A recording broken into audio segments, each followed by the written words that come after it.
Welcome to Straight Talk and Retirement. Your no-hype source for financial advice in making informed choices about your retirement planning.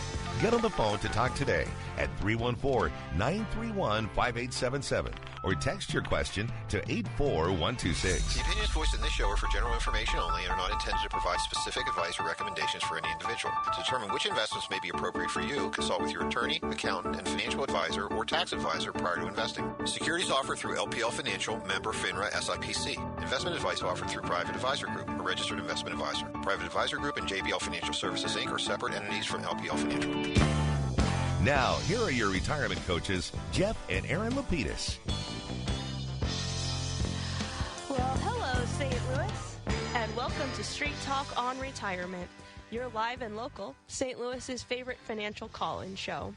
I'm Erin Lapidus, president of JBL Financial Services, financial planner and wealth manager, and I'm joined this week and every week by my dad, Jeff Lapidus, financial planner and retirement coach, and my husband, Robert Markham, our life insurance and fixed annuity sales specialist. Good morning. Good morning. Good morning. We help our clients make smart choices about their money. The way we do that is by designing a game plan, a written step-by-step strategy, a real game plan with several goals in mind. First is to preserve, protect, and prudently grow the assets our clients have taken their entire lifetimes to accumulate. Second is to provide an income stream they can rely on so they can do all the things they want in retirement.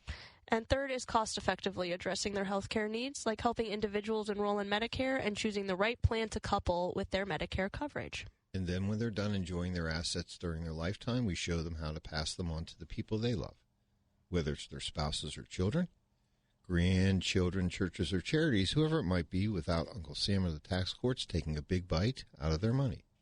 And as their wealth managers, Erin, Rob, and I watch their money every single day to make sure they're staying on track. And that's why they call us the retirement coaches. Gang, again, good morning. Good morning. Good morn. Good. It's a wonderful day in the neighborhood. I wish it was a little nicer. It is a happy Easter weekend. Absolutely. It's also coming towards the end of Passover. That's right. Did you know that they call the previous week Holy Week? I did not know that, but I like it. Okay. But I'm good. it's I'm fun. good You with learn that. something new every day. You know, just prior to us, well, when we were entering the studio today, we got to see Josh, which is always fun to do. Love Josh. Josh is great. And yesterday afternoon, they had a segment they were doing about what's the favorite food that you like to have During Holy Week? Yeah, like what's the best candy to have? Okay. And I'm going to let it out. I'm just going to tell you because I know that our clients, some of our listeners, they're going to bring me this week. And I love them for doing that. You know, they really do like to keep you happy. And it's not Oreos. But I am a big fan of Peeps. I love marshmallow. The Peeps, I like now that they come in all these different shapes and sizes. You know, there used to only be the Peeps were just the little chickadees, but now you can get bunnies, and they're all colored. There's chocolate-covered ones. I like the blue ones. Ben and I like the blue ones. This is such a fun, happy holiday, it feels like. You know, everything's like spring-colored. I like it. You know what the best part is? What's that? After the show. Yeah. I'm going grocery shopping. And you know what's going to be on sale? All the Peeps. All the Peeps, exactly. You get to stock up for a whole year. They're going to back up the truck, and I'm going to be buying all those Peeps. But we are always happy to accept them at the office. That was like afterwards. Josh asked, what do you eat for Passover? And I was like, stale Peeps. I mean, yeah, you're really right. all Passover food tastes stale, so we might as well enjoy some stale marshmallows instead. You know, last year's marshmallows. You know, I was also thinking about this morning that, you know, the whole tale of Passover is really very similar to retirement. Wandering through the desert for 40 years. Oh, wait, no, that's not actually what happened on Passover. Well, Never mind. Well, you think about it. You have a pharaoh. Could be your boss. Your boss. Don't look at me like that, Rob. Okay. And it's a story of, obviously, the journey that they took from leaving, being freed. To the promised land. Well, they were trying to get the promised land, which obviously is retirement. And interestingly enough, if you think about it, with the story, they didn't have time. It was they left in a hurry. They left in haste. the bread didn't have time to rise, which Thus is why the stale. Thus it became matzah. So Right. our job is real simple. We're not Laban, the Syrian. What we're going to do is, our job is, we hopefully, either being Moses or Aaron, to lead you to the promised land. Moses or Aaron. I like that. Exactly. To have a game plan on how to get there. We know that there's going to be trials and tribulations along the way. Mm-hmm. Like the Egyptians chased them, and of course, you had Charlton Heston, put down the staff, and the Red Sea parted, which is very cool. And then they wandered in the desert, etc. But they were going to stay starving. God gave them food, etc., etc. At the bottom line, at the end of the day, though, they made it to the promised land. That's right. So having a game plan to go from where you are, hopefully you don't feel like you're enslaved at work, in retirement, leaving on your own terms, getting to where you want to go.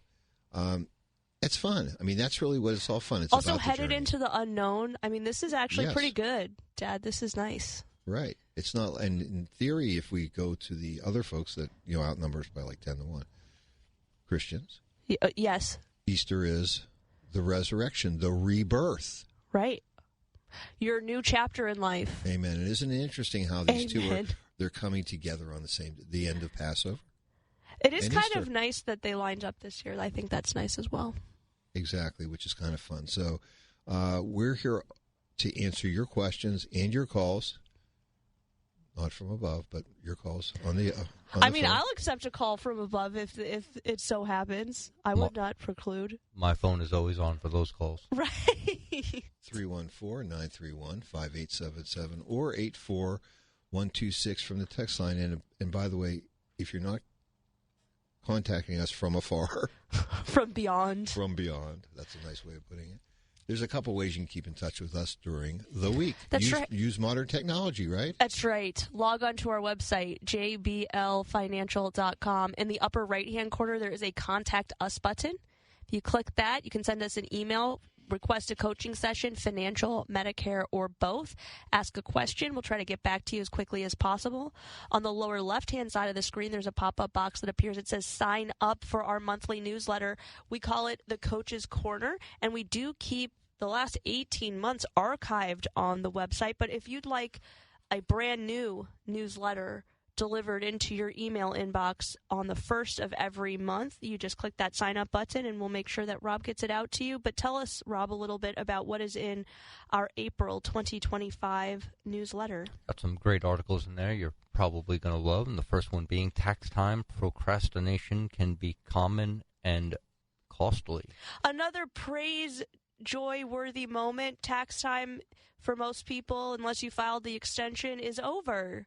And hopefully you filed your taxes that you thought were due with that extension, so you're not accruing any interest or penalty. Right. Absolutely. And, 3 out of 10 Americans wait till the last minute to file, and 50% rush to complete their tax returns. And we certainly hope that you didn't rush and didn't have a stressful tax season and were able to get those in on time or get the extension.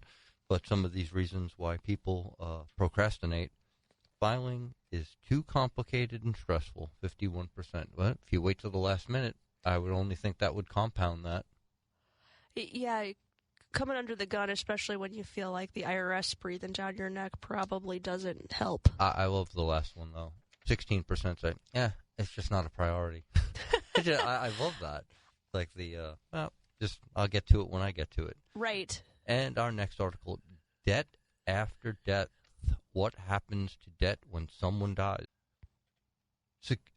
Debts are settled after someone dies in a very specific fashion. Secured debt is usually dispensed with first, and that would include mortgages, car loans, funerals, taxes, medical expenses. Then comes unsecured debt, personal loans, credit cards, so on and so forth. It is important to remember, if you are not legally responsible for the debt in other words, you're not the co-signer, it wasn't a joint account, you cannot be hounded by debt collectors. Well, you can be hounded, but you can tell them to leave you alone. Exactly. Thank you for demystifying that.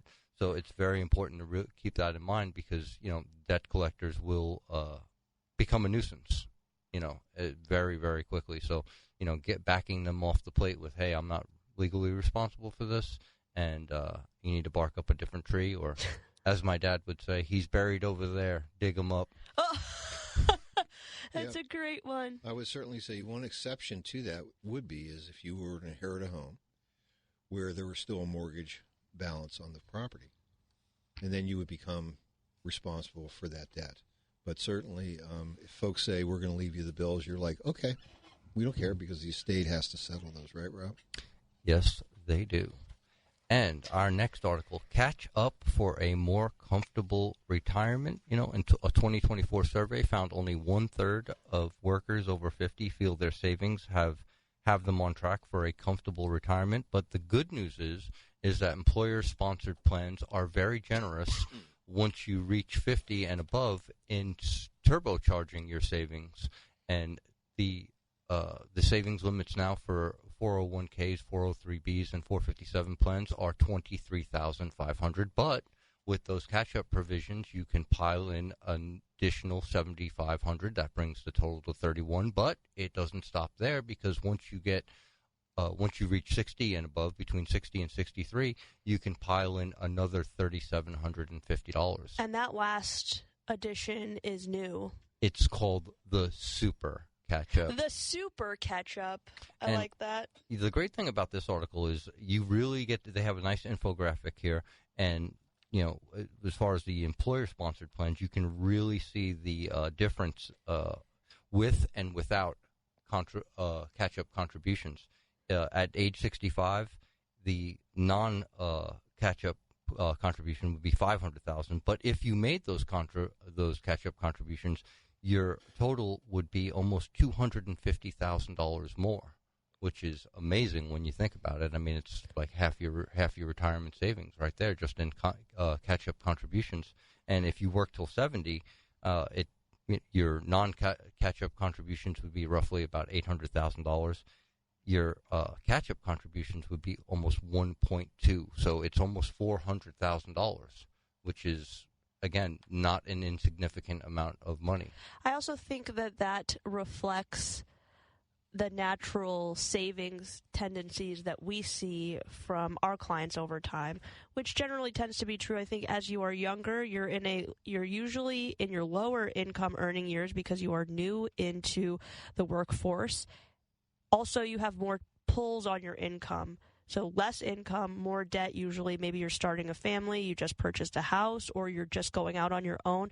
Your savings rate is going to be lower. So when we read all of these articles about how younger generations are living paycheck to paycheck, well, I hate to break this to the boomers, but I think you guys were also at our age living paycheck to paycheck until you had the opportunity to offload some of your obligations. Either your obligations became less proportionally because your income began to rise over time as you moved up the ranks in employment, or your obligations became less. Maybe you paid the mortgage off, you paid a car off, your children left the house, whatever the case may be, gives you a bigger opportunity, a longer runway to start saving more. And then with the catch-up contributions, that gives you the ability to add more to those retirement accounts. So it's almost as if everything starts to come together post 50 years old. Yeah, if you don't mind, let's go through we'll call it a real life example, just a planning thing that we're seeing often. You know, our last article we talked about obviously is passing on debt. Do you receive debt from your parents or whomever it would be at their death? The answer is no. But in many cases you do receive assets, and it's possible that you could be receiving IRA assets. Mm-hmm. It isn't unusual for our clients, especially those that are really getting closer to retirement. They would like to be in a position where they could ramp up their savings, but unfortunately they're still not able to do so to the level they want to. For those folks that we're seeing that are inheriting IRAs, and with the new distribution rules requiring them to empty these IRAs in a quick fashion, basically within 10 years, we're seeing them having the ability to, with some smart planning, where they're reducing their pay further and basically living off the distribution from the retirement plan proportionally, so that they're getting the same net income flow. But essentially what they're able to do is indirectly take mom or dad's or whoever, Uncle Joe's, whoever it is, IRA, and move it into their retirement account. And that could be very powerful, and it really puts them in a position where they can really ramp up and take advantage of those savings because those contribution limits, they end at the end of the year. You don't ever to go back if you miss some. They're really a year-by-year thing. Yeah, that's going to be the focus of our first topic, but that's an excellent point. I mean, because, it's very hard when you're working to, pile in maybe $35,000 into your 401k, 403b, so on and so forth. But if you have that inherited IRA, you can offset your salary with those contributions, tax neutral. It's heaven.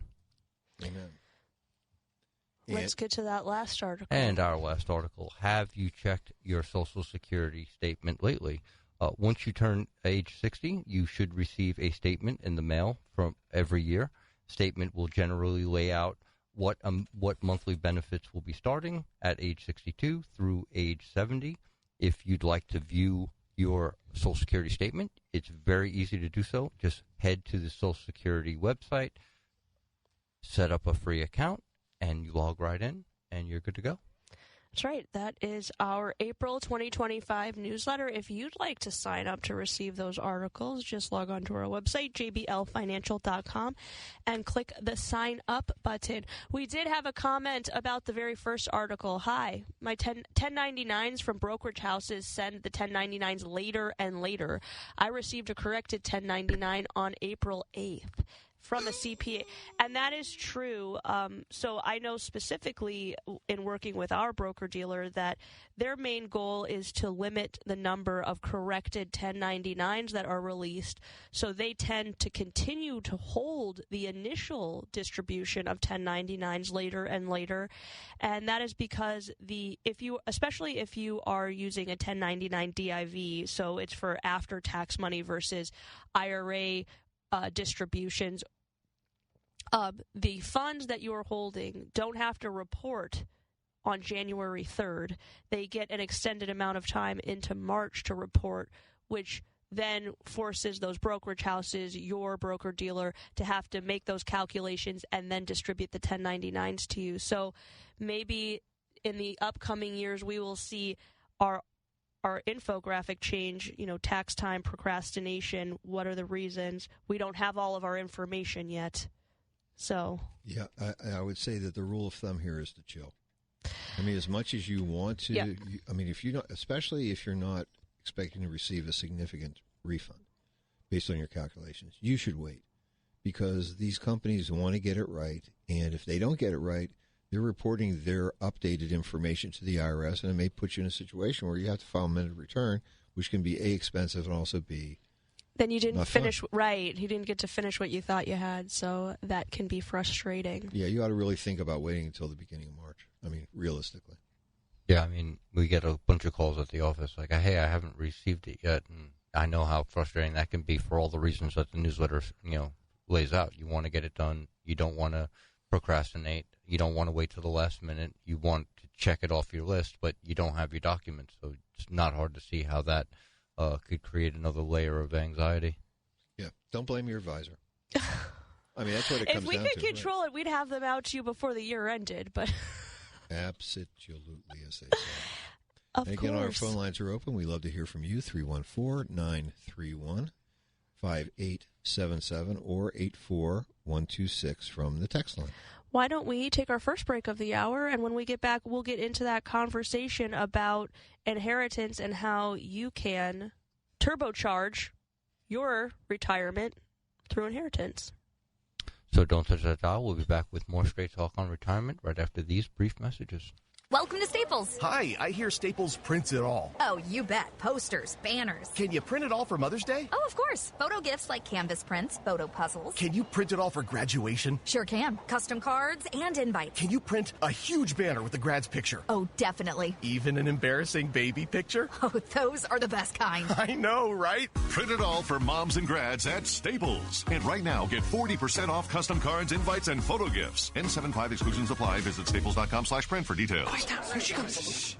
Surprise! Your accountant just emailed to say your quarterly taxes are way higher than you were expecting. At Progressive, we know small business owners don't usually like surprises because they cost you money. But a good surprise that could save you money? Getting discounts with a commercial auto quote from Progressive. Also, your favorite employee is leaving. They're going to pursue their dream of being a veterinarian.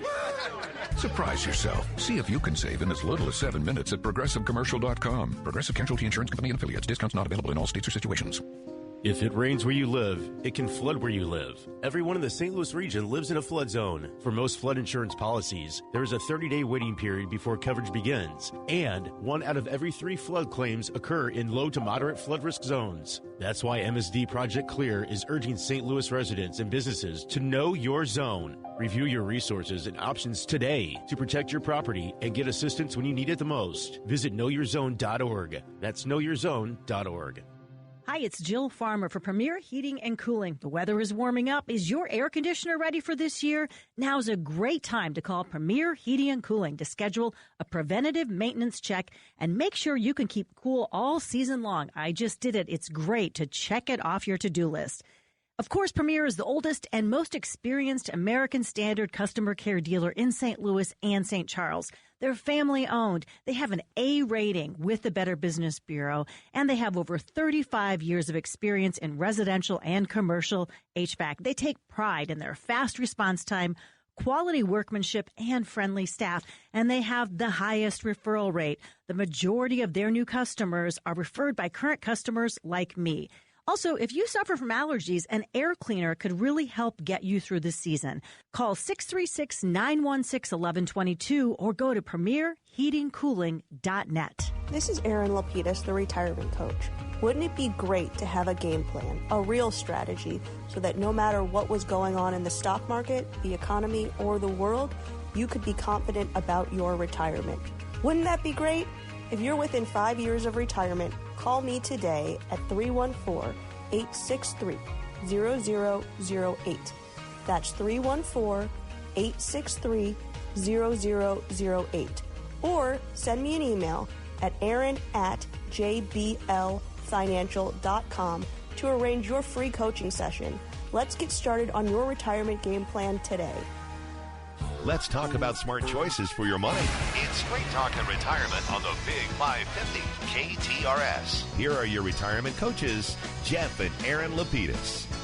Well, welcome back to the show. It's 9:28 here on the Big 550 KTRS. Peeps, that was subliminal messaging. Subliminal messaging? Yes. I think that feels like direct messaging. Okay. You can't wait to get in that grocery store. Peeps. I know. Okay, very good. Our You phone haven't lines had are a open. We'd marshmallow. love to hear from you. 314-931-5877 or 84126 from the KTRS text line. And while we wait for your phone calls and text, I thought we'd get into an email that we received this week from Jim. And Jim is 63, and he writes, "My mother recently passed away at the age of 83. A portion of my inheritance was $150,000 of a traditional IRA account. And his question was, can I combine her IRA assets with my wife's retirement assets? If not, what are my options?" Well, unfortunately, you cannot directly combine your mom's IRA with your assets, and the reason for that is the Internal Revenue Code states that IRA assets inherited from anyone other than your spouse must be placed into a beneficiary or inherited IRA. Since she was receiving required minimum distributions annually, you are required to do so as well. So when you inherit her IRA, you also inherit her RMD schedule. But the Internal Revenue Code further requires that the entire account balance has to be distributed to you at the end of the 10th year following her death. Failure to do this will result in a 25% penalty on the amount you should have withdrawn.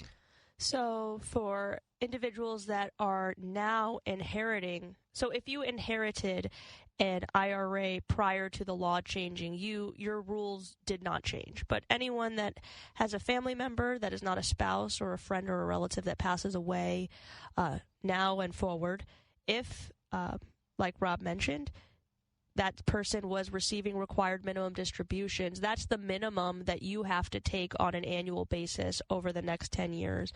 But the additional requirement is that the IRA needs to be empty in the 10th year. And taking those required minimum distributions, I feel it's actually doing you a favor, because if they didn't require you, you could end up in that 9th or 10th year with a giant withdrawal, having to make a giant one, which, at least if you're on that RMD schedule, you can kind of spread out the tax liability over a 10-year period. That's true. If you keep kicking the can down the road, then you could end up a little hamstrung, as they might say, in those last years, especially when you're looking at not a small amount of money, $150,000, assuming that even if we're assuming no growth, that's going to have a large impact on your taxes. So let's discuss this a little bit more in depth. Yeah, I think what's important is to get, and we did receive a little more information from Jim so that we could craft a recommendation that hopefully met most of his needs. The first question is, are you contributing the maximum to your 401k? Are you putting in that full amount that you can, that $23,500 per year plus, because he's in the super catch-up provision area, the $11,250 catch-up. Are you doing all that amount? And his answer was no. Not surprising. Time to start considering it, because you can offset. We can live off mom's IRA and replace the portion of your income that's being piled in to your 401k. So that's certainly a very tax-efficient road to go down. So basically what you're doing, we like to call this reverse engineering. You can't directly import anything into your 401k because that has to come through payroll deduction. So what we might first recommend to Jim is call your HR and let them know that you'd like to increase your 401k contributions to cover the match, or to cover the catch-up. So you've increased those contributions. Then make distributions. That's going to be non-taxable to you, or you get a tax deduction for all of those contributions, rather. Then, as you are making withdrawals from the beneficiary IRA or mom's former IRA, that will be taxable. So what you've done is you've made a taxable event tax neutral, and you've systematically added more to your 401k than you would have necessarily been able to without the inheritance. Yeah, let's put a number to that real quickly. So you inherit a $150,000 IRA, mom's 83. The average withdrawal percentage at that point in time should be approximately 5%. So 5%, 150, you need to withdraw at least $7,500 as a minimum, but you know that you only have 10 years altogether to do that. So I would certainly say pull the $7,500 as a minimum, reduce your pay by $7,500, and then what will happen is that will wash out that part of the transaction. If you still have more room, as you might, keep on going and just match those dollar for dollar, and frankly, you'll, I think, have a pretty effective way of reducing some of the tax impact. But there's some other questions that we also have, because we know that Jim and his wife own a home. They do. And, do you still have a mortgage? And if so, what is the balance? Right. In Jim's case, he did have a mortgage, and it was $100,000. So, certainly another strategy, number two, would be, is possibly what we're trying to do is amortize that mortgage balance quicker for him. And that would certainly increase his ability to not only make contributions to his plan, but also reduce his cash flow need when it comes to retirement. Right. That will hopefully that'll have a positive impact on his finances, but not a tax neutral or event. You'll pay taxes on the distributions to make those extra mortgage payments. Another big deal is about emergency fund. Do you have one? Have you set that money aside? How much do you feel optimally it should be? And how can we take these funds as it is and begin to fill up that bucket for you? There's always an emergency on the horizon, whether it's a new car repair, wedding, new roof. Right, or even a intermediate or short-term, we'll call it a short-term type of a capital consumption goal, like replacing a car. Or maybe you're looking at taking the money and maybe making a down payment on something.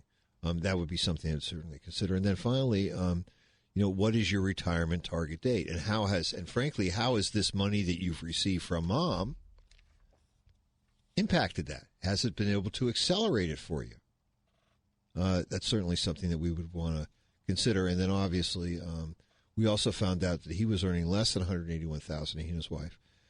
And therefore, they did have several options that were available to where they could make IRA contributions outside of the retirement accounts and even on top of those, which is kind of cool, right?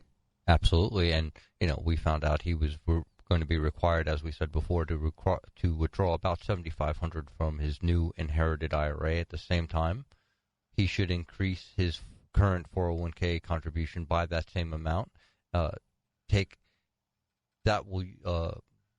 be able to put that money into his IRA and basically keep it as a tax neutral event.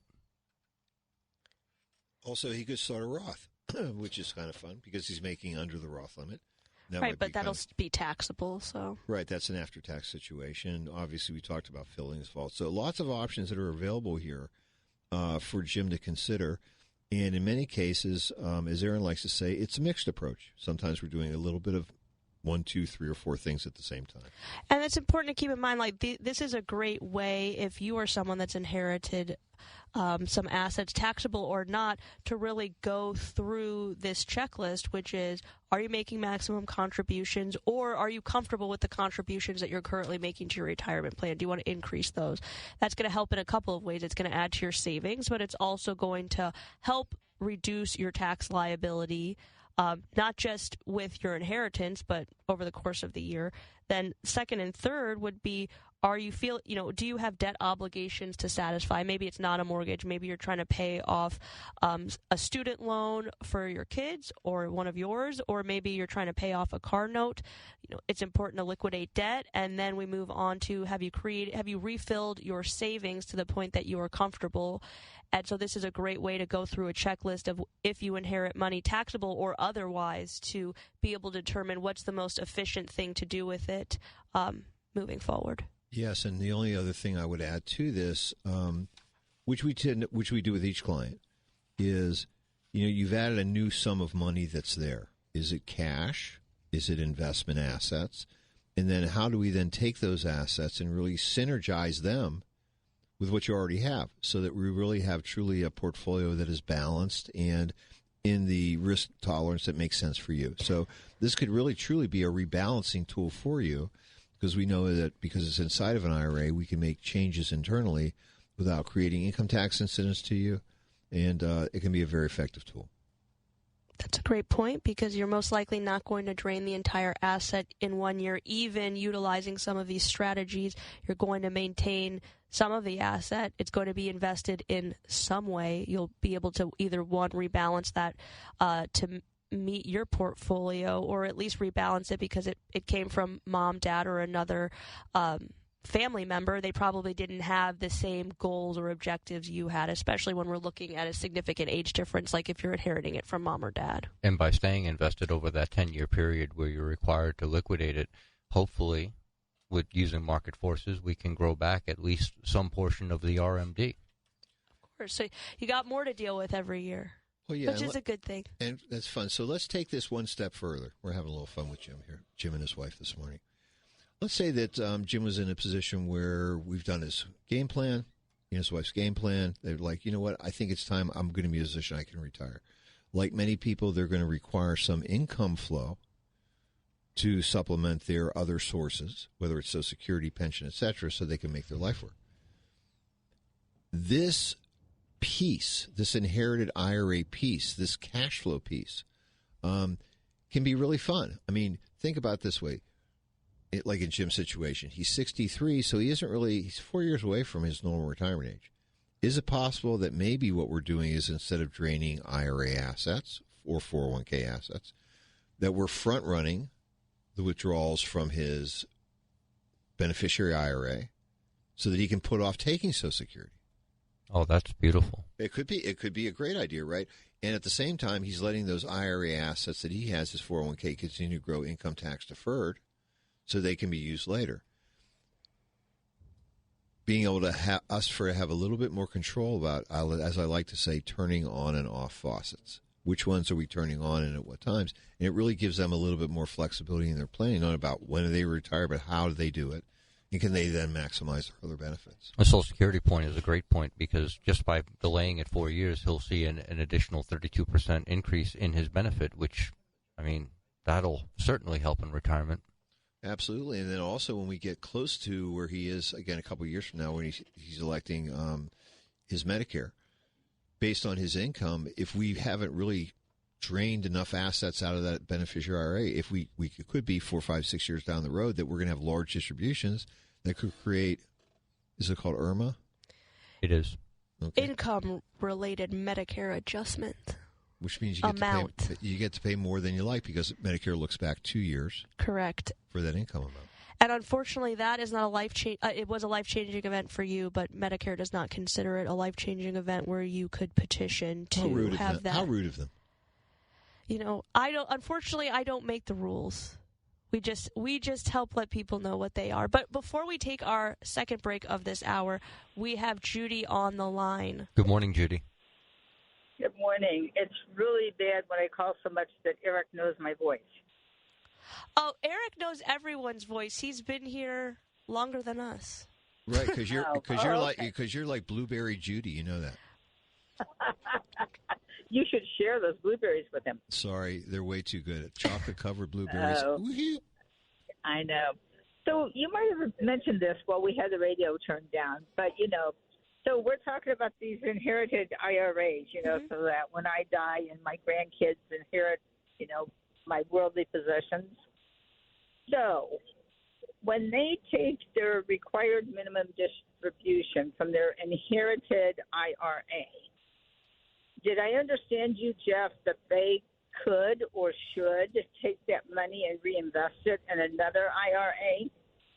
Certainly, Judy, that could be an option. Now, if those grandkids are old enough and they currently are working for companies that have 401k plans, what we would say is alternatively, instead of going out and setting up a new IRA, what they just do is go to their plan administrator and say, reduce my current pay by the amount of the distribution that I would be taking from grandma's inherited IRA, and therefore just obviously just take that money home, but then they're making that contribution that way instead of doing an individual IRA, unless of course their income is under the limits where they've maxed out the contribution that they could, and then do another IRA contribution. So the answer is, yeah.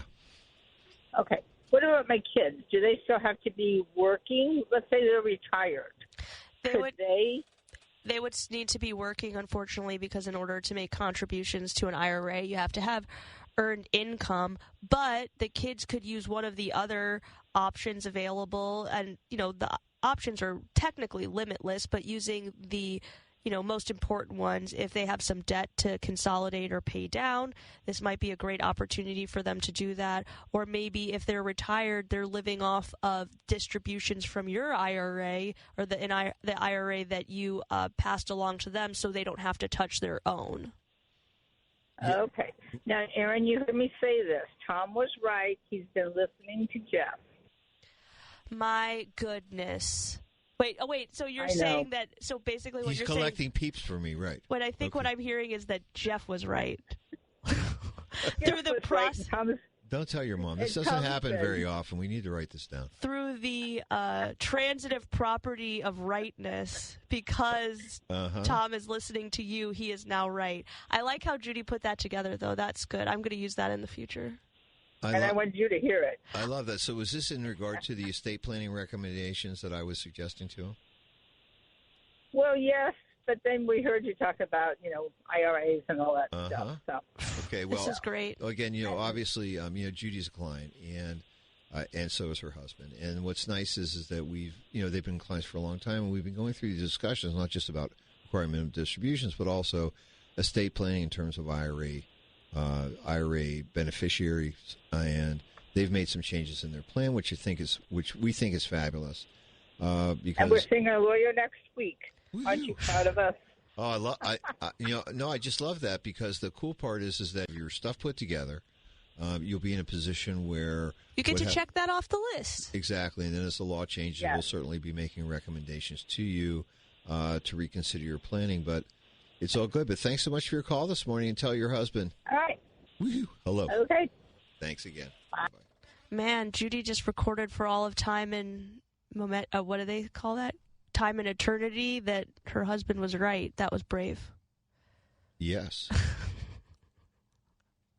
Yes. Yes. You know what else is brave? Taking the next break. Let's do it. So don't touch that dial. We'll be back with more Straight Talk on Retirement after these messages. Hey, it's Heidi, and I feel very lucky to love where I live. And I know Lauren Risley feels the same. And her team at Lauren Risley Realty wants you to experience that same great feeling. One of their mottos at Lauren Risley Realty is love where you live or move.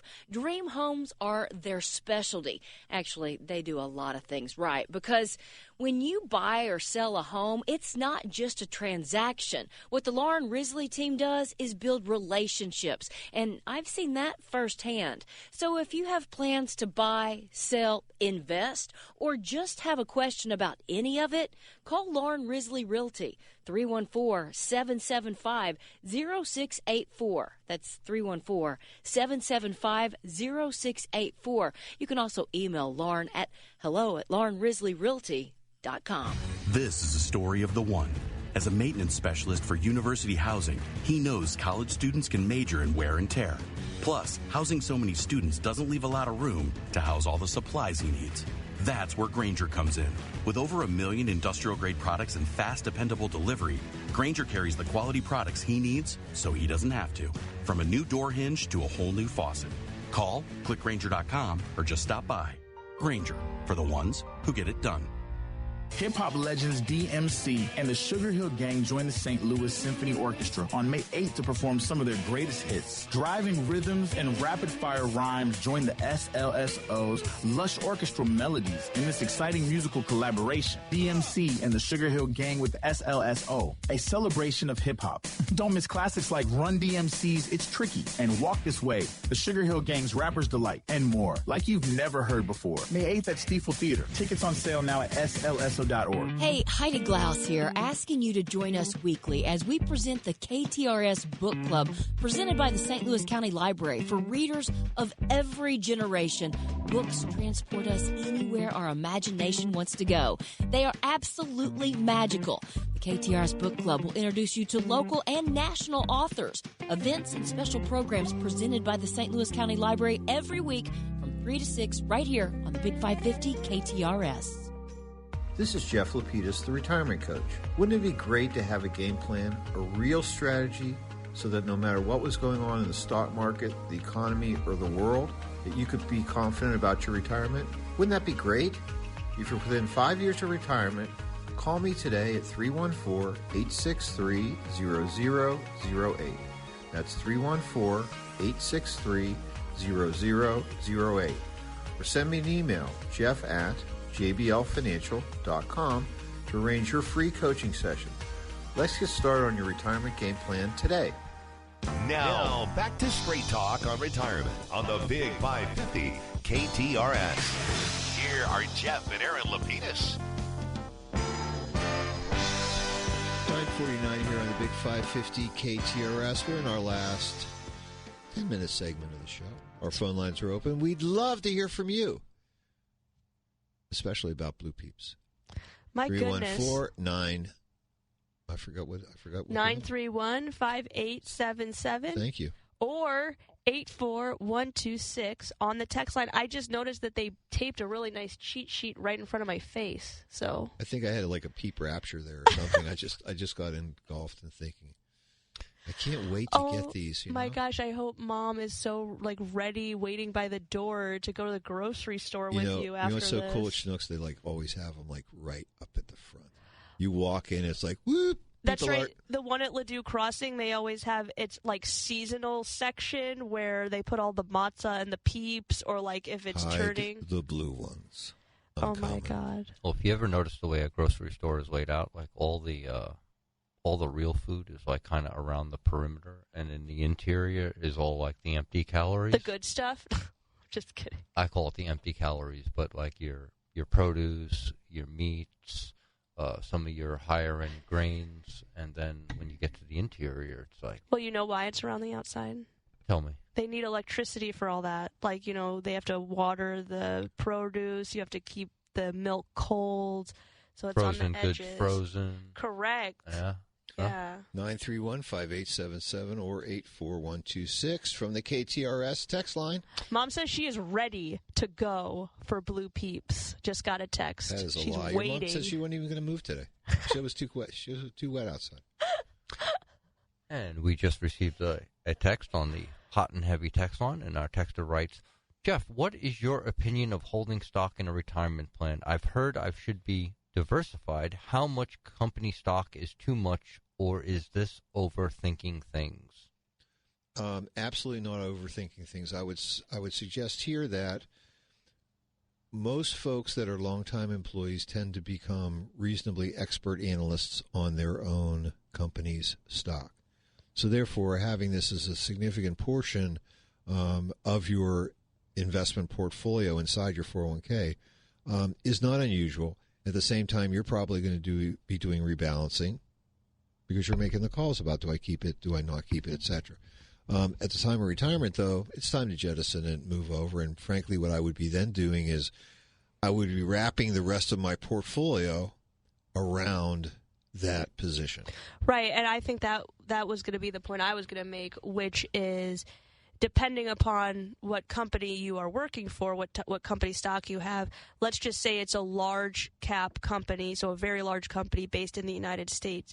You might want to reduce your large company U.S. exposure across your other investments because you already have potentially a sizable portion there. Yeah, and I'd also go the other way, too, which is to say, okay, is this a large growth stock or is it a value stock? Is it a dividend-paying stock or is it a growth stock? And if I was going to, as Erin was saying, if I was going to keep some positions in that, I would want to try to get some balance. Right? If it's value, let's add growth. If it's growth, let's add value. And they also have the added advantage of working at the company, so they get to see the way the proverbial sausage is made, so to speak. Exactly. And, doing that is not, and trading your own stock inside of your retirement plan, as long as you're not in the boardroom, is never considered insider trading. So go and have a little fun with it. And that's what most people like to do, which is cool. And our next texter writes, if I include a son on my checking account, does my account become their assets in case of a lien on their part? Yes. If you add anyone as an owner of your account, so your individual, or maybe you have a joint checking account and then you add a family member to it, then those assets can be pulled in with other judgments.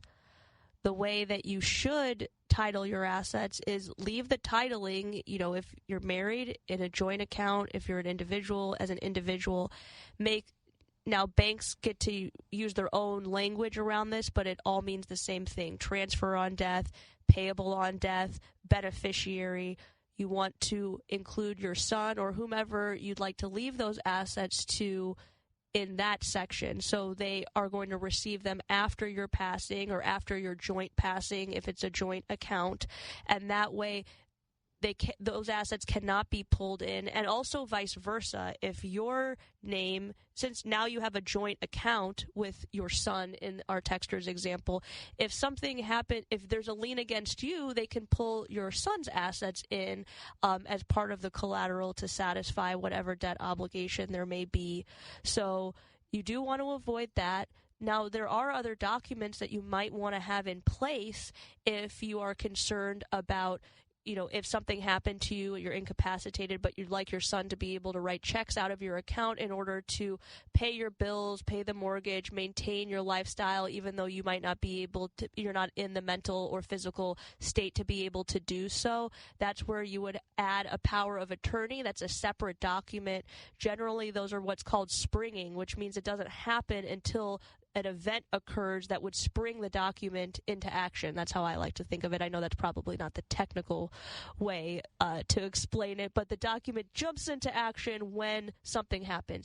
You are considered incapacitated, or you and your spouse are, and now you need somebody to step in and help. So there are other ways that you can achieve what you're looking for without tying your assets together. Yeah, and especially if you're concerned about what people having access to this account, should you predecease them?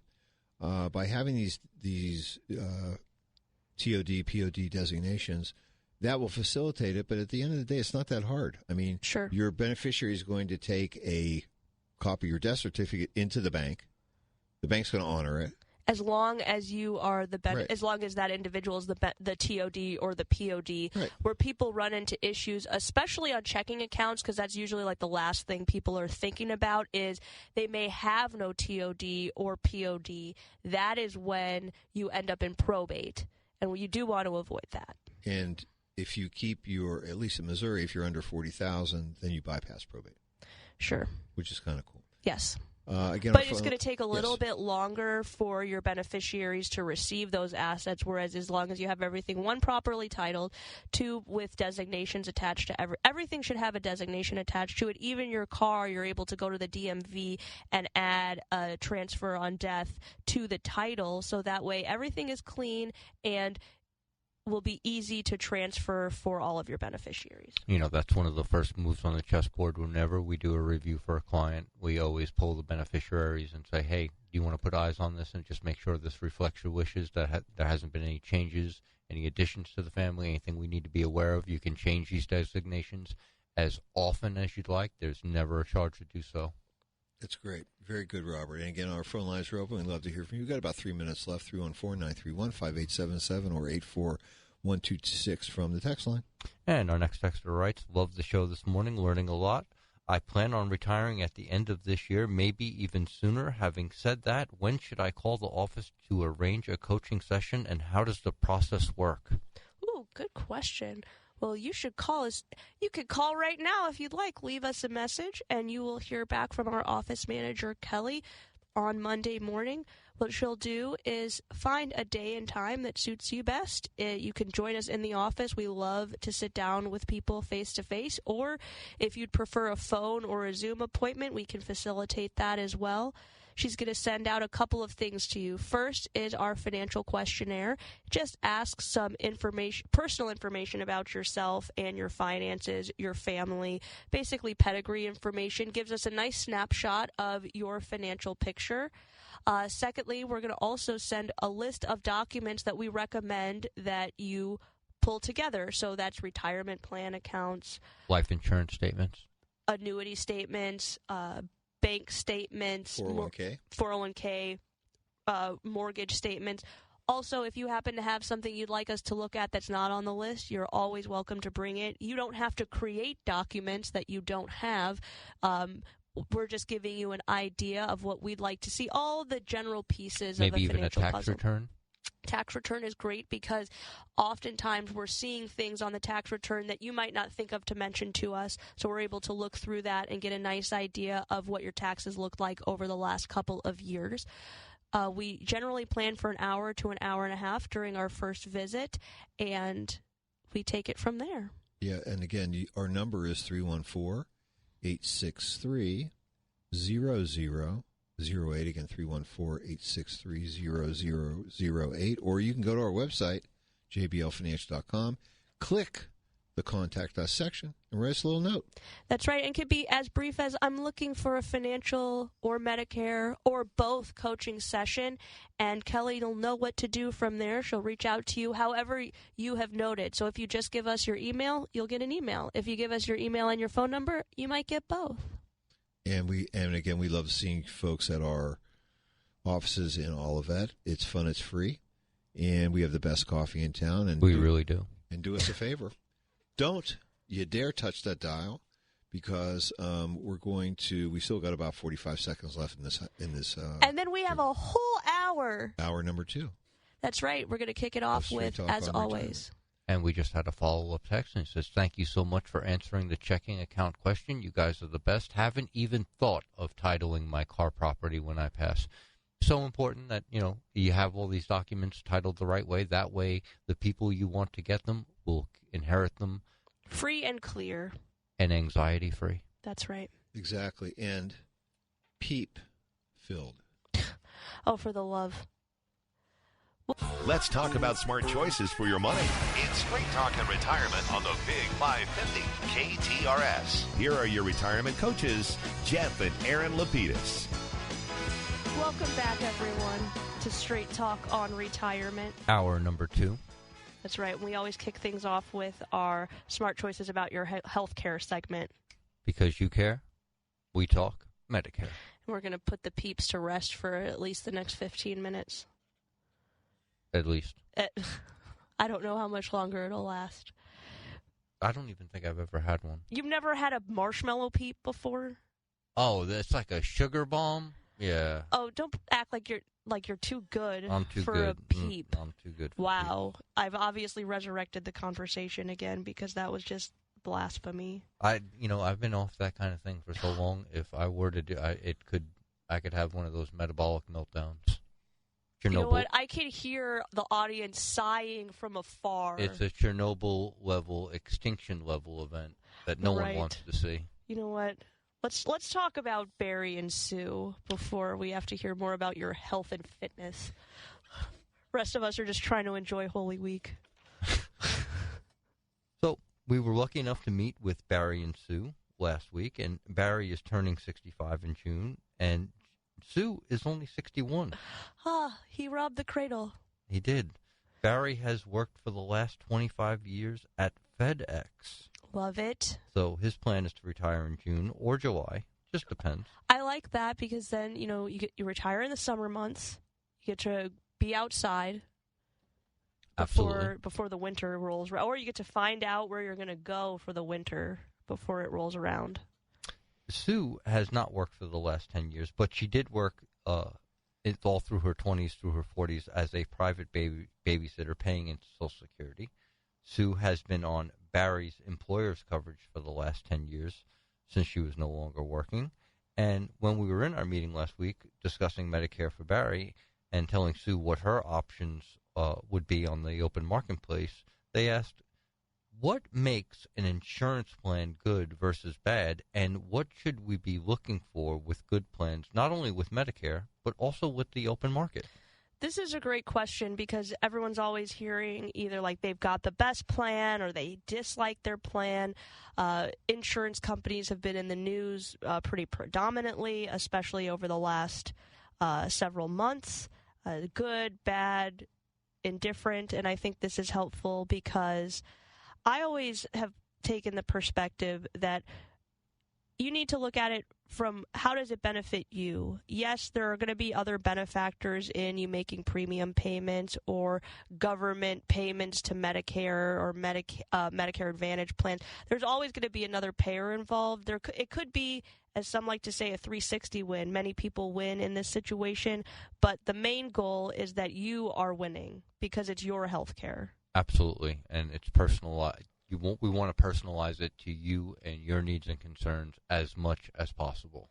So let's give a few points that people can look for, not only if they are Medicare eligible, but even through if they have the opportunity to choose their own plan. I know many people that might be listening now don't have that choice. They just have to take what the employer offers. The first thing you want to ask is how much are you going to be paying for your plan, and what exactly do you get for what you're paying for? So isn't that the crux of everything? How much does it cost and what do I get for it? Absolutely. I think if we broke that down a little bit, first thing that we want to look at is deductible and maximum out of pocket. Right. The reason that I like to look at those two things first is deductible. That's how much you have to pay out of your own pocket before you get into the insurance company's pocket. So you have $1,000 deductible in my example. The first $1,000 is on you. That's right. Now, usually what happens is the lower the deductible, the higher the premium, because premium will increase when your benefits increase. You're paying for, as you are receiving more benefit, usually you will pay more in premium. The second thing, maximum out of pocket. That's the last dollar you have to spend, right? Knowing exactly, if it's the worst year of your life, what the maximum you'll have to spend in any given calendar year. So important. Now, this is important to consider, especially if you're someone that's going to be consuming care either at a higher rate because you know something's coming up, or you just projected that you might be consuming more care throughout the year for whatever reason. But maybe you have a surgery or something on the horizon that you're going to hit that maximum out of pocket. So it makes that number very paramount because the lower we can make it, the more we can limit your liability. But the other thing that I want to say about your maximum out of pocket is This is the last benefit that you're going to receive from the insurance company. That seems kind of a bizarre way to phrase it, but think about how you use your health insurance plan throughout the year. You start off, maybe you have a deductible, so you pay out of pocket till you get there. Then you've got co-pays and co-insurance that you're cost sharing with the insurance company. $25 to the primary, $45 to the specialist, co-insurance if you're admitted to the hospital, so you're going to pay a percentage. Maybe you have dental included if you have a Medicare Advantage plan, or you've got the silver sneakers. Or vision. You have all these benefits that are thrown into the plan for you. You get to utilize them throughout the year if you've hit your maximum out of pocket or not. The maximum out of pocket represents the last benefit the insurance company gives you because you have to pay all the way till you get there. Then the insurance company steps in and says, okay, now you're done paying for the rest of the year. So it is paramount to consider what your maximum liability is, but it's also important to consider what your usage is going to be through the year. And so that's why I like to call all of the other benefits your usage benefits. How much does it cost to go to the primary? How much does it cost to see a specialist? If you know that you need physical therapy, what is the copay on my physical therapy visits? What is the co-insurance if I'm admitted to the hospital? That's your usage. So you want to look at those numbers. Now, not every year is going to be the same year. We're not robots. You don't do the same thing every day all the time. But if you have a general idea of, in an average year, this is what I do, you want to look at those benefits as well. The other thing that I would consider, just throwing this in as a last usage benefit, if you already have maybe a chronic illness, I think the easiest example, because it comes along with quite a bit, maybe you're type 1 or 2 diabetic and you're not just controlled by a medication, you need durable medical equipment. So maybe you have an insulin pump, or you have to use injectables, or you have other durable medical equipment that's required to maintain your lifestyle. So this doesn't necessarily just apply to diabetics. What is the cost of that? Because you know it's an ongoing cost. So that's important to consider as well. Look at all of those points before you move on to the next plan. Okay, so let's talk a little bit about the two option styles that Medicare gives you. You have traditional and Advantage. With traditional, you're going to pay your Part B premium of $185, plus you have to pay for a Medigap plan, because traditional Medicare only covers 80% of your expenses. There's a 20% gap that you have to fill with a Medigap plan. And those plans right now in the St. Louis area are running about $180 to $220 a month, depending on the plan sponsor. What do you get for that $180 monthly? Essentially, guaranteed health coverage with very little prior authorizations. There is a deductible of $257 that you have to satisfy first. So, you have to get there first. And in addition to the Medigap, what the Medigap plan does is you're basically paying for the trade-off of limiting there'll be no max out of pocket, because that Medigap plan is going to cover over all expenses once you reach that $257 deductible. So to make it a little bit more user-friendly, if you elect Medicare Part A and B with traditional Medicare, you add the supplement, you're paying that, let's call it $200 a month, so you're paying $2,400 a year. You have the $257 deductible to meet throughout the year. And so what we're describing right now is Plan G. The only liability you have is $257 in addition to your monthly premiums. No copays when you go to the doctor, no coinsurance when you're admitted to the hospital. You have 100% coverage of everything that Medicare covers for you after you hit the $257. Now, the interesting thing is the $257 doesn't apply to everything. So, for example, your annual visit to the primary, no extra charge to you, so you don't have to pay towards your deductible for that.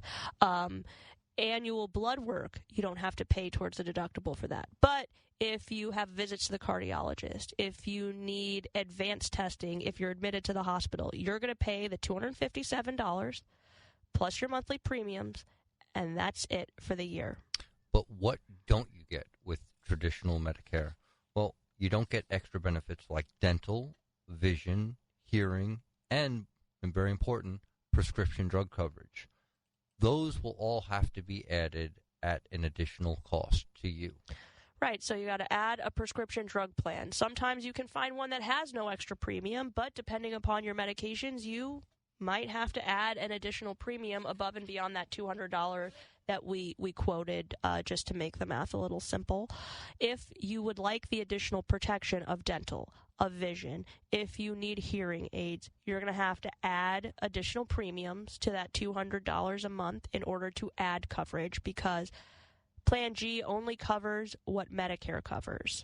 Medicare doesn't cover vision, doesn't cover dental, doesn't cover hearing aids, doesn't cover dentures, doesn't cover a lot of things that we would now consider to be part of your overall health care. And, just digging in a little deeper, would you say it's fair to add up the premiums? In this case, we'll use the $200 a month premium for the Medigap plan, which brings us to $2,400, then add on the deductible of $257, so that brings us out to $2657. Right. Looking at that as a max out of pocket, do you think that that's a fair comparison? See, I understand where you're going with that, but I would just flip that around and say that with a maximum out of pocket, you're not guaranteed to get there, right? Right. Because that's just in the worst case scenario. But with premium, unless you're going to be delinquent and not pay your premium and lose the policy, you're guaranteed to get there. You owe $200 a month for the premium, so we know you're going to spend $2,400. That is locked in. Right. So best year of your life, you owe the insurance company $2,400 plus the deductible. Plus the deductible. If you use it. Worst year of your life, you absolutely owe the $2,400 in premium. Plus, if it was the worst year, you probably used that deductible too. So you'd be at the $2,657 guaranteed. Now, if we look at the other side of Medicare Advantage, why don't you give us kind of an overview of what Medicare Advantage looks like? You're going to pay your Part B premium of $185 a month, and that's it. Advantage plans have a zero upfront cost, and you will usually get prescription drug coverage, dental, vision, hearing, over-the-counter, gym memberships added into your plan. But the trade-off to that is you will have a max out-of-pocket that you are responsible for.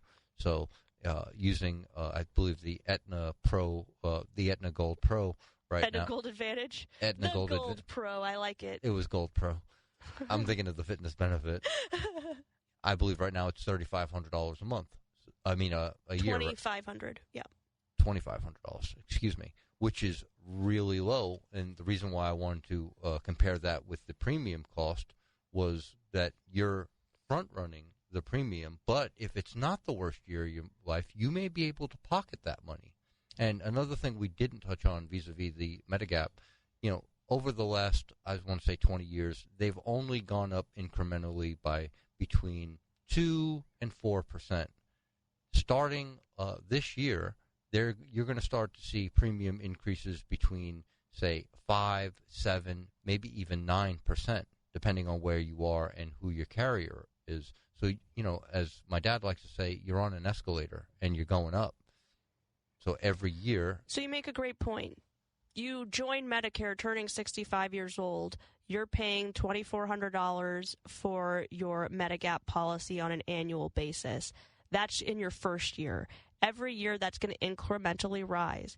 However, we have seen the Medicare Advantage maximum out-of-pockets stay relatively stable, between $2,000 and $3,500 a year in terms of maximum out-of-pockets. And like we talked about, that's the most that you can spend in 1 year. It's not guaranteed. So in the first year, in the very first year, your max out-of-pocket on a Medicare, on Aetna Gold Advantage, $2,500. Your max out-of-pocket, or what you're going to spend, we won't call it a max out-of-pocket, what you are absolutely going to spend with the supplement is $2,400. You have a $100 difference, but let's go back to all of the things that you're getting for that $2,500 if you had to pay it. Dental, vision, prescription drug coverage, all those things are added in. Gym membership, over-the-counter, hearing aids. Thank you. I left out half of the additional benefits that you're going to get. So if you think of $2,500 as you're going to, it's a max out of pocket. You don't necessarily spend that, but let's just say, for my $2,500, what do I get in return? Well, you get, visits to the primary at no extra charge to you, low co-pays when you're going to see specialists, dental, hearing, vision, silver sneakers, hearing aids, like you just mentioned. What do you receive for the $2,400 that you absolutely have to pay with the supplement? No network. You have a national network. You have a national. Well, you have Medicare is your network, a national network. That's a great way to say it. You have no co-pays because you're paying the insurance company up front every month. You pay $200 for the privilege of not having any co-pays. And you don't need referrals. Okay, that's great. A lot of the Medicare Advantage plans don't have referrals any longer either. And there's a little bit less administration on the supplement side of things because prior authorizations are handled more behind the scenes versus with Medicare Advantage. Sometimes you do have to get involved. So there might be a little bit of legwork involved for you. However, I would say if we're doing a comparison and going back to what are you paying, what do you get for it, I think this is a great example of, for many people, as long as your physicians fit into the network so you have access to the people that you want to see, your prescriptions are covered reasonably well, you're getting a lot more bang for your buck, and you might not even have to spend those bucks in order to get it. Absolutely.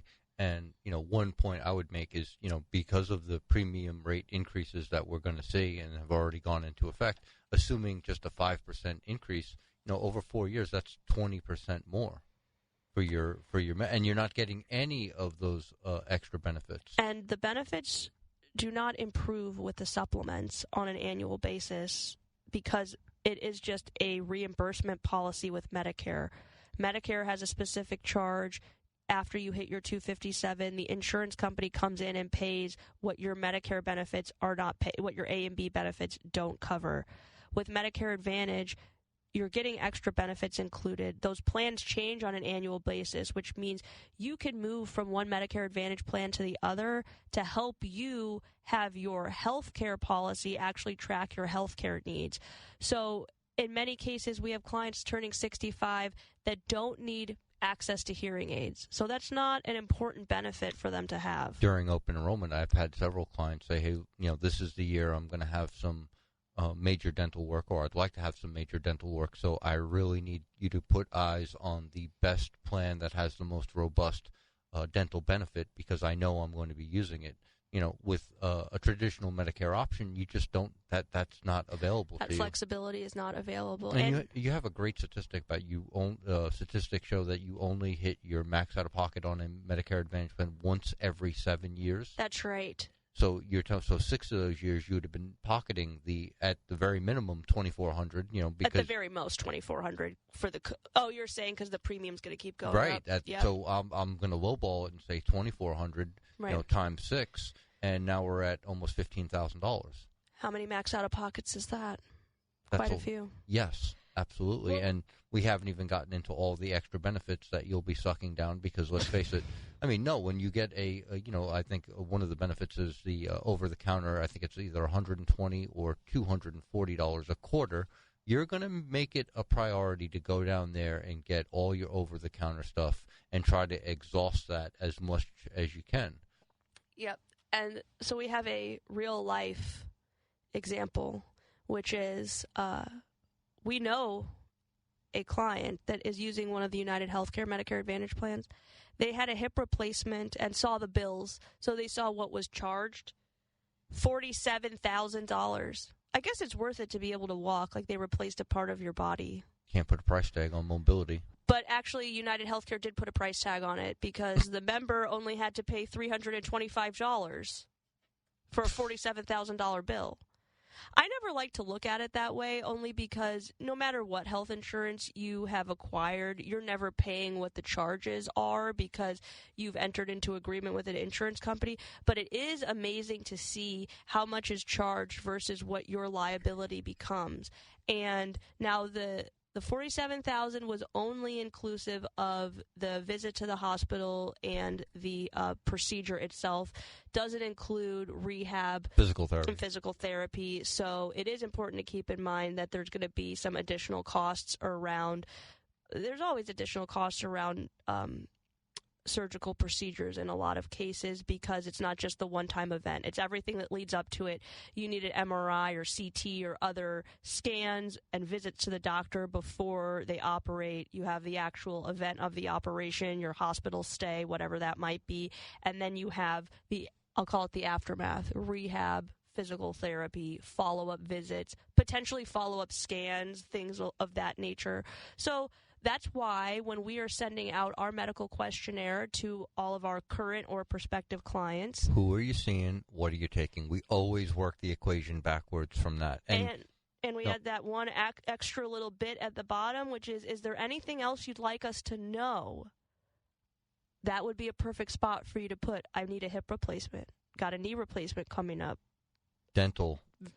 Right, I've got some dental issues going on. I'd like to get a new pair of glasses. I'd like to, see if maybe they could pay for it. But, just as an aside to all this, it doesn't matter to us what plan you choose. We only care that you're in the best possible plan for your needs, whether that's an Advantage plan, whether that's a supplement. It does not matter to us. No, the only thing that matters is that you're in the plan that you're going to feel most comfortable in, because most people don't use their health insurance when they're feeling tip-top. Have to use it when something's not great. We just want you to understand your plan fully when you choose it. That way there are no surprises. And that's the best outcome for everyone. Absolutely. So I think although you absolutely, and there are plenty of people, very smart people out there that could sift through all of the options, make a good selection based on a few criteria, it might make sense for you to sit down with a specialist, someone like Frank or Rob in our office. It always makes sense. That's right, because there is no cost or obligation to you, but one, you might hear some things you didn't know before. Two, you might go down a path that, you're going to get additional information from a professional that does this all day, every day, help get into the minutia of these plans with you so you can make the best decision. Then, let the math do the talking and the walking. I mean, as I like to say. And, it only costs you if you don't sit down with us is how I like. As you would like to say. I like that. It's really true because, we're not just trying to, onboard people onto Medicare or get them to choose a Advantage or a supplement plan, and that's the end of it. It's service work throughout the year. So, you've got an explanation of benefits that you don't quite understand. Hey, give one of us a call. We do understand it, and we'll walk you through exactly what they're saying in plain English so that you have a full view of exactly what's coming to the house. Or you got a bill that you don't quite understand. And not sure if the insurance paid. Exactly. Or, it could be something as mundane as, hey, where do I get the fitness reimbursement forms for, and Frank is, he's always front running things like that. He's already got them saved on his desktop. He'll ready to go. Have them right out to you. Right. So it definitely pays to have someone that is an expert and guide you through the process. But with all that being said, I think we should take our first break of this hour. So don't touch that dial. We'll be back with more of Straight Talk on Retirement, your questions and calls after these brief messages. Monday, Tuesday, Wednesday. Oh, hey everybody, Josh here. And with 12 different varieties, you can have an original Dogtown pizza every day of the week and still have some left over. From sausage and pepperoni to bacon and veggie, there are plenty of options to choose from, and everyone's a winner. Friday, Saturday, Sunday. 12 varieties of Dogtown pizza at every local grocery store. Have you had your Dogtown today? Our world is consumed by many things. For those of faith, all that takes a back seat to this special Holy Week of prayer and celebration. Let this week be a reminder of the hope and promise our lost world desperately needs. Happy Passover and Happy Easter from the Big 550 KTRS. Hey, Heidi Glaus here, asking you to join us weekly as we present the KTRS Book Club, presented by the St. Louis County Library for readers of every generation. Books transport us anywhere our imagination wants to go. They are absolutely magical. The KTRS Book Club will introduce you to local and national authors, events, and special programs presented by the St. Louis County Library every week from 3 to 6 right here on the Big 550 KTRS. This is Erin Lapidus, the retirement coach. Wouldn't it be great to have a game plan, a real strategy, so that no matter what was going on in the stock market, the economy, or the world, you could be confident about your retirement? Wouldn't that be great? If you're within 5 years of retirement, call me today at 314-863-0008. That's 314-863-0008. Or send me an email at Erin@JBLFinancial.com to arrange your free coaching session. Let's get started on your retirement game plan today. Now, back to Straight Talk on Retirement on the Big 550 KTRS. Here are Jeff and Erin Lapidus. Well, welcome back to the show. It's Holy Saturday. It is.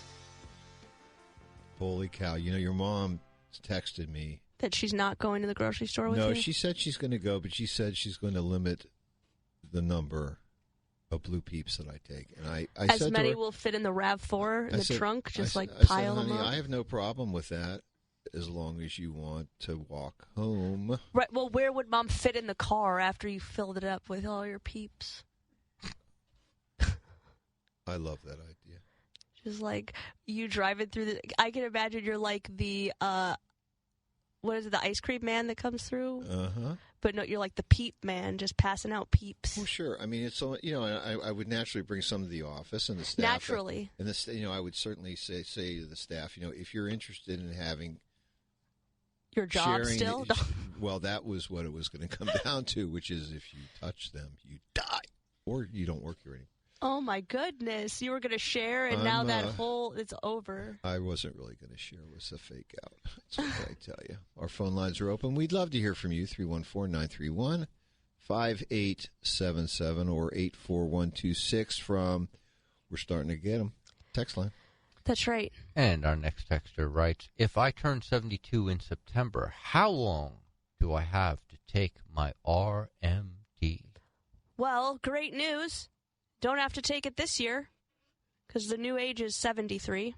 Yes, and what happens is even though you'll be turning 73 in September, whenever that is. No, turning 72 in September. Well, next September. Correct. You actually have the entire 2026 to take that distribution. It doesn't go into 27. Well, right. So you're good this year, but you got to take it next year. You're good this year. Starting January 1 of 2026, you will be able to find out what your required minimum distribution is because you need the December 31st account value. Yes. Then you have from January 1st to December 31st of 2026 to take that required minimum distribution. You don't have to be 73 for a distribution to count towards your required minimum distribution. It just has to be in the tax year that you turn 73. But there is a caveat. You can wait to take your RMD till April of the following year, but you'll have to take 2 that year. Right. So in our texters example, 2026 is the first year that they are eligible or they're required to take distributions. You could take it in 26, or you could push it off until April of 27, but you will have to take 2027's distribution as well. So you got to take 2026's in 27 and then 2027's. Right. And also the cool part is that the IRS doesn't really tell you how to take it. So you could take it monthly, you could take it once a year, you could take it twice a year, you could take it when you feel like it. You can match it with an obligation. Exactly. I also, we were doing a little bit of advanced work for one of our clients who is juggling the Affordable Care Act for his wife and required minimum distributions, which he just turned 73 this year. So we were considering, do we push it off until next year to take both required minimum distributions? That didn't work out particularly well because his wife is still going to be ACA eligible. So we went to the CPA and I asked, can you take part of the 2026 required minimum distribution in 26 and the balance before April of 2027? Or, I'm sorry.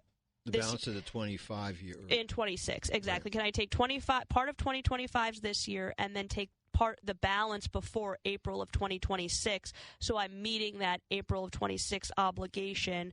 I just wanted to be clear because the IRS code isn't clear about if you take a partial one in the first year, but CPA said as long as you hit the required amount by April of 2026 in our client's case, then you satisfied the requirement for 26. Then you'll still have to take. I would think that you want to include some type of a note with your tax return, probably, so that the IRS isn't confused and letting them know you did take part of it in the previous year and then part of it, the balance of it next year. Cool.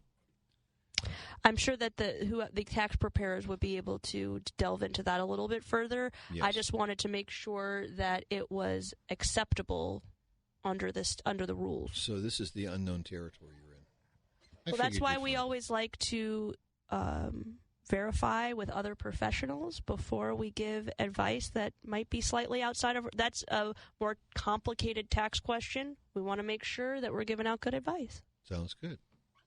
And it looks like we have a phone call. Tom has been waiting patiently. He has a Social Security question. Good morning, Tom. Good morning. My question is, I will turn 65 in September, and I'm considering to keep working until January 1. And then if January 1st I start taking Social Security, or January 2nd, when do I have to pay the 50% penalty? Is it in that year if I make over the minimum amount? So, you're talking about the take back. Right. Yes. So what happens with the take back is that is paid through your monthly Social Security checks. They will reduce your Social Security payment by how much you're projected to over that $23,000 number.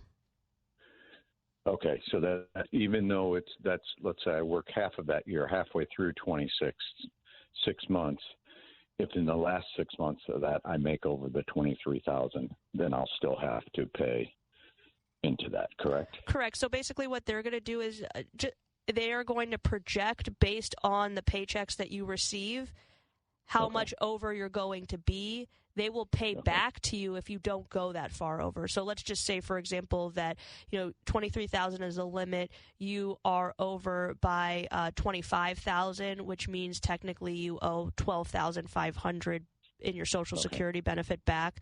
That's what they'll project out. But if you retire or you don't potentially earn that much, then they will start to pay it back to you. Okay. So the best thing to do is try to avoid that. Absolutely. Okay. Thank you very much. You're very welcome, Tom. Good question. It is a great question. Now, there is a few caveats here that I would mention, which is if you are planning to retire the year that you begin your Social Security benefit, they do give you a one-time grace, which is if you have retired. So let's say that you earned $50,000. We'll use our Tom as an example. Let's say Tom earns $50,000 in the first 4 months of the year next year. If he retires May 1st and elects Social Security in September, they will not have a take back because they will see that Tom's retired, not earning pay any longer, even though he made that $50,000 at the beginning of the year, as long as he's not going back to work. So you get a one-time grace. And being that we're talking about Social Security, maybe I'll just run through the take back limits. That's a good idea. They take back $1 for every 2 that you earn over $23,400. The year you turn normal retirement age, Social Security gives you a little break. They only take back $1 for every 3 that you earn over $62,160. After you turn your normal retirement age, you can earn as much as you'd like with 0 take back. So between 62 when you were first eligible, now if you are a widow or widower and you're using the survivor benefit that begins at 60, you still have a take back if you're working. So you want to consider that too. But for most people, between 60 and the year that you reach normal retirement age, you've got that limitation of $23,400 and they take back $1 for every 2. And they adjust that every year for inflation. Like last year, it was $22,000 and change. So it does move up, but it's something that you certainly have to be aware of. And our next texter writes, my full retirement age is 66 and a half. I'm turning 68 this year. If I take Social Security, will I be limited if I keep working? Will I be limited by how much I can make? No, there are no earnings limitations once you are past your full retirement age. Exactly. Let's go back to Tom here for a minute, who et cetera. And so I was going to say, what keeps running through my mind is if you know you're going to be subject to the take back, which is the reason that you call it, why take? I mean, isn't it possible that we could draw assets from another source so that you wouldn't have to be subject to the take back until your normal retirement age, which would be 67? I think that's why Tom came to the conclusion at the end, best to avoid. Well, right. I mean, it certainly is best to avoid, but I'm just wondering maybe, he needs to speak with his advisor about what financial goal is he trying to deal with when it comes to this net money that he's getting. And because we also know that if he does elect and he goes through the take back, which is fine, his benefit is locked at that number. Right. So you are locking. That's another great point. You're locked in your benefit. Yeah. So do you really want to lock in at that number? And I would say it sounds like this question, if we had more information, we could have a little fun with it, right? And also it's important to remember, I think a lot of people don't happen to know that 8% that accrues annually, it doesn't accrue annually. It accrues monthly. So every month your benefit is increasing by like 0.66% to get to the 8% for the full year. So every month that you wait does incrementally impact your benefit. So it's not an all or nothing. You don't get the 8% or lose the 8% depending upon when you elect your benefit. You're accruing on a monthly basis. I say monthly basis because you cannot elect your Social Security in the middle of a month. So you're going to wait till the next month to receive it, which means you'll get the benefit of that slight increase. And I know in a lot of sessions that we've had, we've put off taking Social Security when someone newly retires because, they may have a little bit of tread on the tires and they may get offered a situation that they just can't refuse. Like, hey, you can come back and work. We'll double your salary. You can work from home. And so it's like, well, we'll put off taking Social Security so we don't have to pay it back and we don't have to lock in that benefit. Yeah, I mean, there can be an advantage to people becoming we'll call it an independent contractor as compared to going back as a part-time employee, because they're getting away from the benefit side of it, which can be very expensive for the employer. That's also true. And I think Rob makes a good point, which is that everyone has an equilibrium to reach when they retire. Usually it can take 3 to 6 months in terms of, pinpointing that cash flow, creating your new routines, but also deciding if you'd like to stay retired. Some people know right away, just like many of you probably have children that knew exactly what they wanted to be when they were 4 years old, or you might have had some kids that still don't know exactly what they want to be in their 40s. So everyone's a little bit different, but if you are retiring because maybe you are finished with your current career, but you're not finished working, relying on some other assets for a few months as you're making that decision can make things easier. Yes, you can pay your Social Security back one time within the first year that you elect it, but do you want to go through that? Maybe we just send you a little extra every month to make up any income need that you need before we take Social Security in the event that you might go back and not need it at all for another year or several months. It never hurts to see the lay of the land for at least a few months, maybe even 6, and just see how it all shakes out before you make these decisions. And you make a really good point here, guys, and where it even becomes more important to do that is when someone passes away. Right. Because then you've got a whole new one person versus 2-person lifestyle in many cases. We're also talking about how our inflow is going to be influenced by outflows they have, and they which ones are they getting rid of, etc. So it usually takes about 4 to 6 months for, as I like to say, the dust to settle till we really have a good idea about cash flow. And people tend to put things off until retirement, especially if you see it on the horizon. You're within 6 months to a year. You want to be home while the contractors are there so you can watch them if you have home improvements that need to be done. Maybe you have some medical things that are coming up. I've heard there's actually been studies and reports. This is so common at this point. Many people are putting off joint replacements, even treatment, until they get to Medicare eligibility or retirement. So is that going to impact your desire or ability to work in retirement, or is it going to impact your cash flow need in retirement? If we're doing home improvements, does that mean there's a big expense up front that we need to consider? So all of those things are going to factor into the first 6 to 12 months of your retirement. Yeah, if we don't, do we have any other texts that we're waiting on right now? Just a comment. Our commenter says, "Good morning. Hey, just wanted to reach out to you and thank you for being there today. I've been driving around the last 2 hours making deliveries, and you've made it very interesting for me. You're very welcome, and please drive carefully. It is cruddy out there today." It is pouring rain down. We're seeing it just slide down the windows at the buildings. Well, when I was next door stealing a cup of coffee from the Sheraton while you guys were on your segment. Glad you could take that break. Exactly. Saw probably a dozen people that were all dressed in their Cardinal red. Ready to go. Is there a Cardinal game today? Ready to go home. I think so. Because everything's... Unless they're playing in a different city. That's right. Oh, goodness. Because things would be rained out. But just as a general comment before we go to break number 2 of the hour, which is kind of cool, we feel in our practice, and as you know, if you've been listening to the show for any length of time, that this process of retirement planning really is art and science.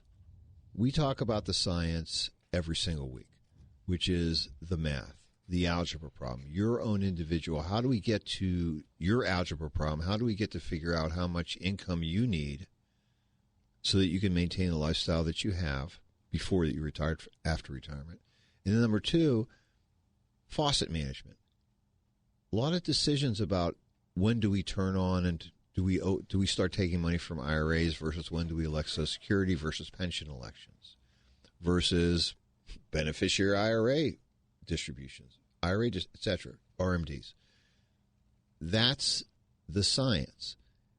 You always, if you're going to have a game plan that is really rooted and you feel fundamentally confident about it, it has to be rooted in the science, not the art.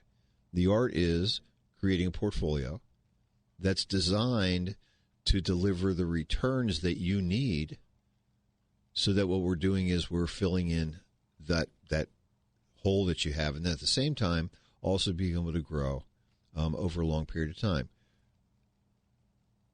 You always want to make sure that you put the horse before the cart. The horse, the driver, is always going to be your math. The laws are fixed, whether it's with the Internal Revenue Code. It's also, there are other things that are fixed at this point in terms of the rules about Social Security, pension rules, etc. So creating a game plan is really figuring out how do we play by the rules and then also be able to, like we say, prudently grow and get and deliver income that you need for the long haul, so you feel confident about that, whether it's in good or bad markets, etc. So that's just, and frankly, for us, it's fun. We try to make it fun for you. It's a war game. It kind of reminds me of, when you write that book, the first chapter, life is a math problem. Sure. Yeah, it certainly is. And again, we really try to make it fun for our clients. And I think that, I think Judy's a great example because she calls us, she's asking questions. She knows that we really, we've got the hand on the steering wheel for her in terms of guiding her through the process. But things change. Her situation, your lives change, the laws change. We need to be able to make course correction changes. And by having a game plan in place, you don't feel like you're driving down the road without your lights on at night. Sometimes it's not what you don't know; it's what you're dead for certain about that can really sink you because the laws do change. So you think you know the inning and the score today, but then Congress will come in and pass a new law, and what you did know is no longer operable. The best laid plans of mice and men. And let's take our last break of the hour. When we get back, we'll still be here to answer your calls, text, questions. 314-931-5877 or 84126 from the text line. We'll be right back. Hi, it's David Sherwood of the Inside Out Show and president of Sherwood's Forest on Barrett Station Road, just south of Manchester. Spring planting season is here now. We are fully stocked with the area's largest selection of evergreens, Japanese maples, and shade trees. Choose from black gums, white oaks, birch, October glory maple, hornbeams, and crabs to provide summertime shade and great fall color. At Sherwood's Forest, you'll also find hundreds of green giant arborvitaes and junipers to screen thy neighbor. Sherwood's has a wide selection of large-sized annuals, including our homegrown geraniums. Sherwood's Forest has 3 landscape designers on staff to create the perfect garden oasis at your home. Now is the time to plant some smiles. So head to the forest, Sherwood's Forest at 2651 Barrett Station Road, or check out our inventory at sherwoods-forest.com. Home and garden showplace, making beautiful gardens come alive. Coach, wouldn't it be great to have a game plan, a real strategy, so that no matter what was going on in the stock market, the economy, or the world, that you could be confident about your retirement? Wouldn't that be great? If you're within 5 years of retirement, call me today at 314-863-0008. That's 314-863-0008. Or send me an email, jeff@jblfinancial.com, to arrange your free coaching session. Let's get started on your retirement game plan today. Let's talk about smart choices for your money.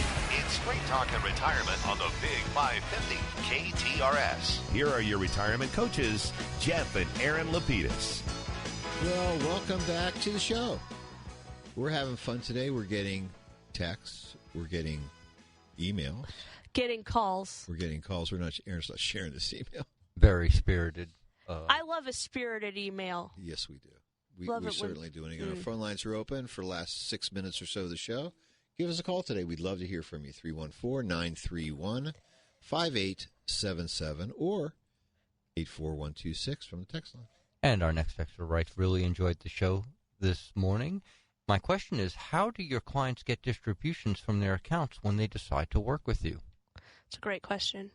So what we like to do is set up an electronic link, call that an ACH, from the account that you've created with us to the checking account or bank account of your choosing. You'll sign on that says, I agree to have these funds distributed to this specific account. It can only go to that account. If we're using a taxable account, so an IRA, we're going to also request that you let us know, or we'll collaborate to determine what your withholdings should be. We can do the withholding for you. So then, just like your W-2, while you were working, it shows your gross pay, all of the taxes you've already paid. The 1099 that our broker-dealer will generate for you will reflect the gross distribution we agreed upon during a coaching session, any subsequent distributions, plus all of the taxes withheld. So when you are doing your taxes, just like when you had the W-2, the 1099 will even be a little bit easier because it's less boxes to fill out, but it will reflect that you've already sent tax dollars to the federal and state government, especially if you live in the state of Missouri, because there are still state tax withholdings on IRA distributions, whereas in Illinois there are not. So We try to make it as simple as possible for our clients. You do have the opportunity to have checks dispersed to your address of record if that's what you absolutely prefer. However, we would absolutely, even if you're not working with us, ask that you reconsider that, just because the way the mail is. And also, one, the check has to be distributed, then it has to get to you, then you have to deposit it. So it's going to be a long turnaround time for you to actually get those funds, whereas you can just have them dropped right into your account. And the cool part is that you choose the day that you want it to go. We don't care what day you send it. Certainly not. We're happy to, and we easily can make tax withholding changes as required by you. And again, it's a very streamlined process, but it's one that you get to control, which is fun. And our next texter writes, I am 68. My wife just turned 71. I work part-time at UPS and get my health insurance through them. It's really good and it's free. We have not signed up for Medicare because our health insurance is free. Are we missing anything by not signing up for Medicare as either secondary or primary insurance? And as an aside, I don't plan on retiring until I'm 70. Not only are you not missing anything, but you have done everything exactly correctly. UPS has more than 20 employees. So what that means is your coverage, and because your wife is accessing coverage through your employment, her coverage is considered as good or better than Medicare's. So you're able to maintain your current coverage. There will be no penalties assessed against you when you do decide to enroll a couple of years from now, because when you leave UPS and you need to enroll in Medicare, what you'll do is you will submit 2 forms.